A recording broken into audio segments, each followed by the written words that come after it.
Thinking about it. That might help. That's good. Yeah. Thank you. Rabbi Wine asked me to share some ghost stories. So I was thinking about my education and all the times that we've read ghost stories. And I took out the Talmud and kind of went through different tractates and looking for ghost stories. I really couldn't find any ghost stories. It's just not in there. It's just really not part of our education. So until finally I came across one story, and this is the closest I could get to a ghost story. But before I get to the ghost story, one story before that. So,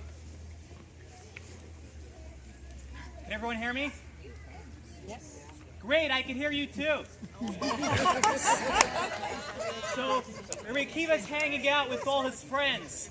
You know, Rabbi Akiva, going back approximately 2,000 years at the time of the destruction of the Second Temple, Rabbi Akiva's hanging out with all of his friends, and he's speaking to them, and they look at the city of Jerusalem destroyed. They look at the ruins of the Second Temple, and they say, you know, what's going on here? What happened to the Jewish nation? What's going to be of the Jewish people? And they look around, they see the Romans partying. The Romans are dancing, the Romans are rejoicing, and they all begin crying. They all begin crying, and they say, how could this be? How could this happen? And Rabbi Akiva is the only one laughing. And he's laughing, and his friends say to him, Rabbi Akiva, why are you laughing? Here we're dejected, we're despondent, we're depressed. How could you be laughing at a time when we're suffering? When the Beis HaMikdash was just destroyed? When Yerushalayim is in ruins? How could you be laughing? So the Talmud explains. Rabbi Akiva said, if the Romans who are most terrible people are rejoicing, you could only imagine what's awaiting us in the world to come, the reward that we'll be getting. The story that follows that is another story of Rabbi Akiva hanging out with a group of friends that he usually hangs out with, and they're walking towards, again, the same period of time, the time of the destruction of the second Beis HaMikdash. They're walking towards Yerushalayim, and they come to Mount Scopus, where you could see the ruins of the Beis HaMikdash, and they rip their clothing as a sign of mourning. Then they continue all the way to the site of the Beis HaMikdash. They see a fox. They see nothing but a lone fox coming out of the Kodesh HaKadoshim, the Holy of Holies. And all of Rabbi Akiva's colleagues start crying. What does Rabbi Akiva do? Rabbi Akiva starts laughing. And all his friends say to him, Rabbi Akiva, why are you laughing? This is the most terrible scene. Here is the place, the holiest of holy. Only the Kohen Gadol, the greatest Kohen, was allowed to go in there on the greatest, most holiest day of the year. And now a fox is coming out of that very same site. And you're laughing? And you're laughing? So Rabbi Akiva says, yes, I'm laughing because I know since the prophecy that the Beis HaMikdash will be destroyed came true, I now know that the prophecy that the Beis HaMikdash will be rebuilt will come true.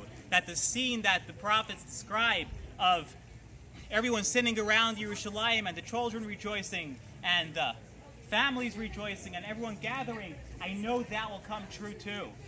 And that was the attitude of Rabbi Akiva. You know, I was once helping my yeshiva fundraise, and so I was speaking to a bunch of people, and they said, we can't give the yeshiva any money because we have to invest in the cemetery. So I replied, invest in life, not in death. That was Rabbi Akiva's attitude. Move forward.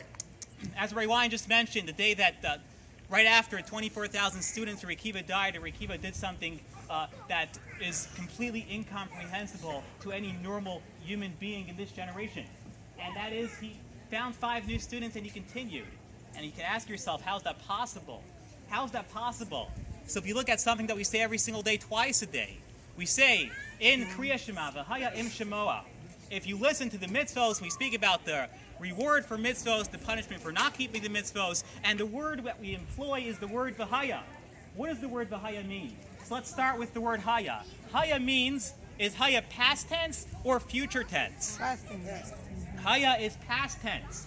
Is vihaya past tense or future tense?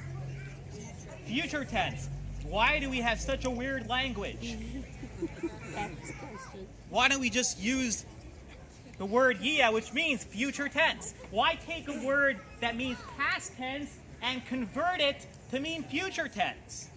The explanation is that the question that we have to ask ourselves is, how can we use our past to influence our future, not to limit our future, not to define our future, but to influence our future?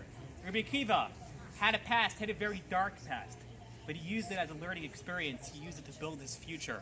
When you look at a fire, the symbolism of fire is fire has the ability to destroy, but fire also has the ability to create. You can take something that's a piece of metal that's completely meaningless. You can melt it, you can mold it, you can shape it, and you can create something beautiful. That's the message Rabbi Akiva is conveying. At the time that the Jewish people were despondent, were dejected, were depressed, it looked like the future was bleak. What did he do? He said, now's our opportunity to create, to look at the fire, to reflect on the fire and to say, yes, the fire could destroy, but the fire can also create. Could take something that's completely undeveloped or underdeveloped and to develop it and to mold it into something beautiful. יישר כוח.